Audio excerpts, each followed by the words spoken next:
Are you making frickin' fun of us, eh? Get the hell home! Well, I mean, I don't mind going home. On the other hand, though, are you okay, sir? Eh?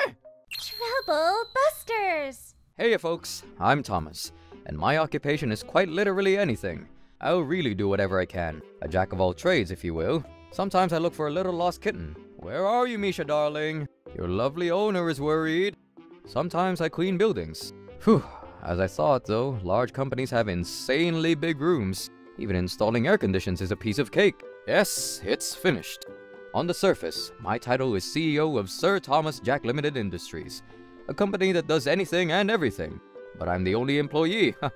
Well, a sole proprietor, maybe. The only thing I can call my hobby is playing pachinko. Really feels like I'm living in the comfort of my parents' home. Just leaving for a little teensy bit. Don't go stealing my seat, please. Hello, Thomas Smith speaking. Hello, my boy. What the hell, Dad? Thomas, son, leave next weekend free, eh? I think I found the one for you. All right, you found the... Wait, what? You found a match for me? Calm down, buddy. You're single, aren't you? Well, yeah. Then it's decided. Come on now, don't decide on your own. Now. No need to get aggressive, son. The fact remains, someone has taken a great liking to you. I gave your cell phone number to your matchmaking partner's mother, so she'll contact you soon. Wait, my personal info? If it means I can get my prodigal son married just by giving out your personal information, shake my hand, for it's a done deal. I'll see you, buddy. See you next weekend. Wait, Dad. Hello, Dad. As my father has said, I received a phone call from the mother of my match, and while I was initially really taken aback, thanks to her enthusiasm and jolly pushiness, I decided to give it a go and accept the match. What the hell is this resume? Daddy, calm down, please. You're shocking our guests. And this resume is even more ridiculous. This is the first time I've seen such an unpleasant personal statement. Are you making frickin' fun of us, eh? Get the hell home. How dare you? You are making fun of my son, Gonzalez. I am a general manager working at Central Municipal City Hall. How is your son going to make a living, eh? I'm going to work all that I can. If I work hard as Johannes Kepler did with all his thousands of measurements, $2,500 per month is a done deal. Well, I suppose we can live without any luxuries, can we? Can live without luxuries? Are you willing to allow Talia here to toil and suffer? Why should my daughter be unhappy just because her mother believes you would be a perfect husband for her? Will money make you more satisfied, sir? It's obvious! Well, I don't think so, see. Because you're a loser who doesn't have the privilege of the penny! Well then, let me ask you this. If you're so rich and happy, Mr. Gonzalez, why doesn't Talia seem to be? You must be the cause of that, you destitute maggot! I'm really sorry, Talia, darling. Your mother took an inexcusable liking to this rat, and I had no choice but to accept this meeting. Oh, I understand. You're so shocked. This nation's judiciary is so fricked up.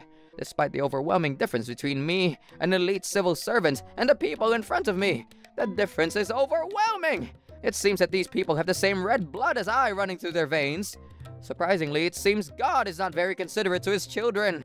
How disrespectful! Aren't the vegetables you see before you now were made possible thanks to farmers like us, Don Gonzalez? And as for Thomas himself, he does work anything and everything. And he lives his life to the fullest in his profession, all while helping others. Just how noble do you believe your own work to be, eh? The quality of a person is reflected in their remuneration. According to statistics from the Ministry of Agriculture, Forestry, and Fisheries, isn't about 40% of agricultural workers have an annual income of less than $30,000? That's right, sir. And I'm exactly at that $30,000 area. My family and I don't have any trouble surviving, nor do we cause trouble to other people. I frickin' knew it! You know what they say, like parent, like child. Oh, do be pathetic. People don't want to be farmers or jacks of all trades from the beginning of their lives. You just don't have any way to make decent money, so you're just trying to make do for the time being. Isn't that so? And why should it concern you if the person who lives such a life is fine with it, who is satisfied with it, and who is happy beyond all belief was possible? I've no reason to see you look down on my family's life and mine based on your money-based values. You're someone who works in a government office, right? All kinds of people come to you, don't they? Different people have different circumstances, but they still pay taxes for our country.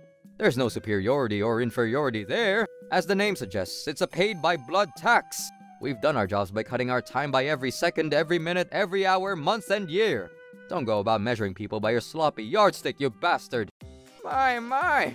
As if all those lies and cheesy talk will help your stupid case. As a result of you losing miserably in the entrance exams and job competition, you end up with an annual income of less than 30 grand.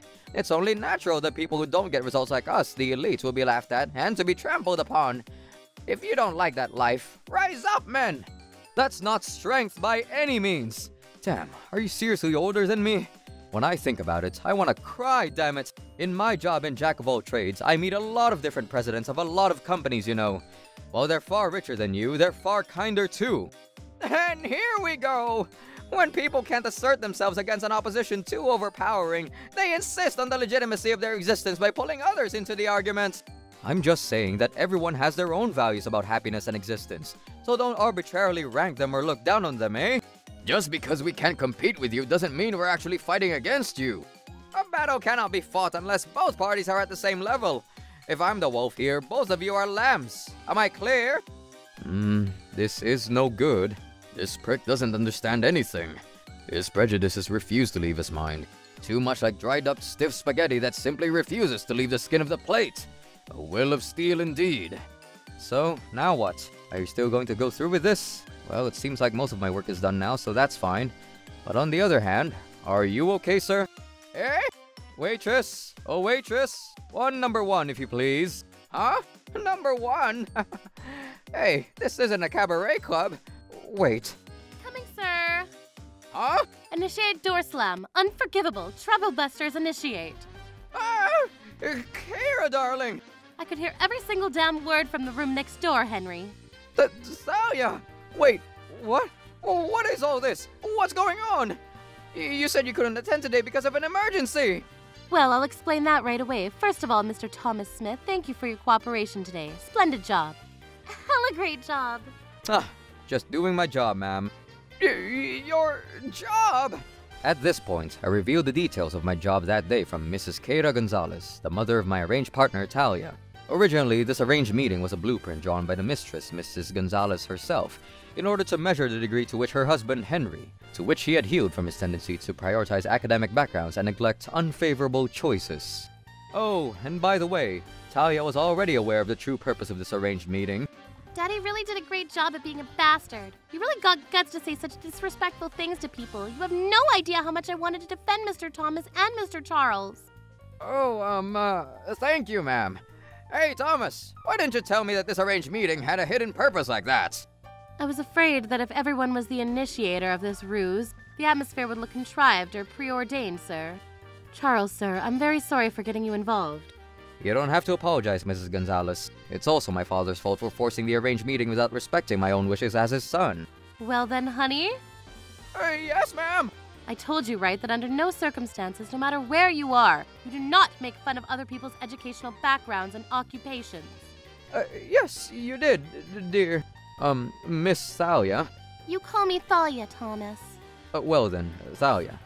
Why is your father all cowardly around your mother? It's just that he showers her with so much love. Ah, I see now. And what did I say I would do if anyone ever caught you doing it? You said... Sir Thomas?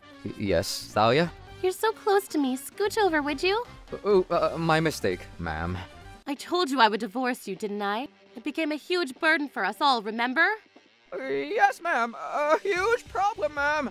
After that incident, you wrote an oath vowing to reflect on yourself and not judge others based on their merits, and become a clean, respectful public servant. In addition to divorce forms and in front of me, didn't you? But that's... Don't you think it's possible that these three people here did a job all too well? Excuse me? Just look at their faces. Among the faces I've seen that seriously will not get on in the world, these two are of the topmost class. Bang, bang to oblivion. And also, listen to me, Keira dear. The many things I said to these two was all for Talia, you see. My misbehavior is caused by a father's parental love for his daughter. I see. I can't leave things to these swine who make nothing but an annual income of 30,000 breadcrumbs. Even you think so too, don't you, Keira? I mean, I don't mind at all. Mom and I don't look at men based on their income. Thomas himself said, but I don't think you have the right to decide what defines happiness for us as a family. Thomas asked you, didn't he? If you're so rich and happy, Mr. Gonzalez, why doesn't Thalia seem to be? Dad, you freaking blame that on him. But you are the real reason why I'm freaking miserable. What? But why? Aren't you happy with your life, with all the money you can have? It's better to have money, of course, but it's not a deciding factor at all. You may be rich in appearance, Dad, but you're freaking poor in humanity. Embarrassing and pitiful. That's my actual father. Oh, don't get so cocky, Missy. How dare you talk to your father this way? Who in the world do you think you will being able to survive? Ah! See, you immediately say something like that. Everything is money to you. You use money to condescend to people, and you use money to tie people up into knots. And in any case, isn't your annual income hovering at only around $60,000? What? 60 grand? Public servants work in the government office for cities, wards, towns, and villages alike. Make an annual income about that much, you know. There ain't no way, bro. Only twice our income, and you one-up us. It's true that I make more money than you, so don't laugh at me, peasant. No, I can't, bro. You claim that money is important, and people who can't make a decent living are scum. If you're gonna say something like that, at least make 6 digits. 60 grand seems like a joke when it comes to the rich. Moreover, this person has a habit of going on spending sprees and is actually in debt. What? Debt? Wait now, Keira, that's...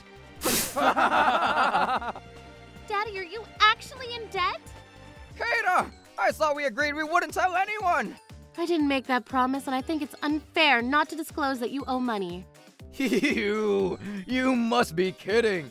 Debt? Oh, stop it, please. Oh, my stomach. Ow. After giving a lot of brutal blows, you sure seem like a lowlife worse than Thomas here.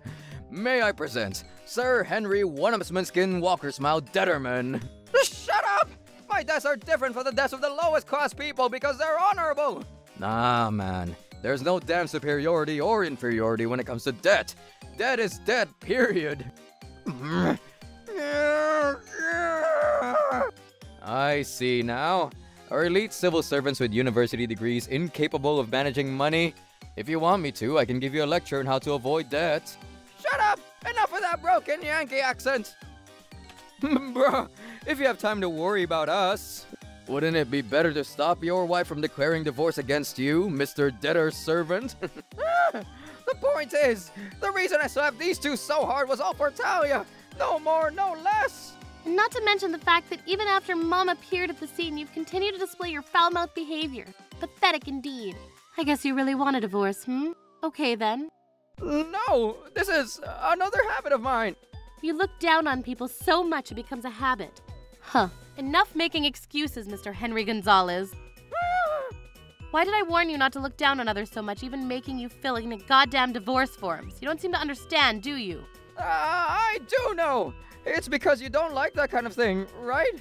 That's one thing, but that's not all. If you were to be involved in another incident at the office, you might be given a pay cut or even a demotion. And who would like to be together with someone who's mentally immature and unstable? But this isn't a government office, so it's just barely safe. Out and banned from Match. This arranged meeting was a place where we all tested our common sense. If you were really thinking about me, be gentle, welcoming, and friendly to our guests, without ever being rude to them. Then I'll talk about the details after we get home. About today's arranged meeting, Dad is a little worried, dear. Thomas's annual income is $30,000, right? Do you think you can get by with that, Thalia? This is the power of an adult. As you can see, this is something even Thalia, so young, understands. And you... I cannot believe it! Apparently, these people claim that they also have the human rights I have, you know. This nation's judiciary is so freaked up. Despite the overwhelming difference between me and the elite civil servants and the people in front of me. It seems that these people have the same red blood as I running through their veins. Surprisingly, it seems God is not very considerate to his children. You really went all out on insulting these two gentlemen, who have been leading a life that deserves no shame nor condescension whatsoever. It's really embarrassing. Thalia's 25, you know. Why don't you, at 58, have the adult power that even a 25-year-old Thalia has? A younger employee at the government office told me Mr. Henry just cannot remember the new implemented system at all, and it's giving us so much trouble. They complained, Henry. Do you realize how much you're protected by everyone? How much you're bothering everyone? And even I was giving you a chance to redeem yourself, bucko. I was really pissed off, though. But the reason I passionately talked about the definition of happiness was to make you reconsider your stance. Well, you didn't want to listen at all anymore anyway. If you had only realized this mistake midway through and kept your head down in apology, there would have been some room for extenuating circumstances. Well, it's been a long time discussing this, but the divorce has been finalized. I have no objections. Wait, please. Wait, no. This is different. Different, I say. What's different, you monster? It just is. You understand if you let me talk. But we've already listened to your stupid excuse of logic. There's nothing any one of us can do to fix now my ex-dad's inner toxicity. So reconciliation is a no-go, bro. Talia! Kira! Talia! Kira! Shut up. It's good that this time it was only pseudo-matchmaking. But what do you think would have happened if this was a real matchmaking and Thalia had been taking a liking to Thomas? Anything else to say? Thalia's already an adult. Who she chooses is up to her and her alone. Do my happiness and Thalia's have to be obstructed by the likes of you, you bastard? Anything but, please. Divorce is the only option. If you come to our house after the divorce, or if you follow me or Thalia, we will immediately consult a lawyer and get a restraining order issued. We're gonna be strangers now, but please be careful with yourself, ex-daddy. No, please. No matter how much a man will cry, a woman who lost her feelings will never come back. That seems to be the truth. And with that, another great mission, accomplished by Sir Thomas Jack-of-all-trades, or so it should have been, but for another unexpected problem occurring. To my great surprise, Talia, whom I was only supposed to meet once in my life, pushed into my company as a new employee. Don't get me wrong, Thomas. Even though it was just an act, it must be sad for you to be dumped by a beautiful girl like me, so I'll stay with you until you heal from your broken heart. I don't need you. Go home. Needless to say, things took a strange turn. Talia, that witch, has quite the unshakable sense of righteousness indeed. Well, Jacks of all trades are out again today on another mission. Troublebusters!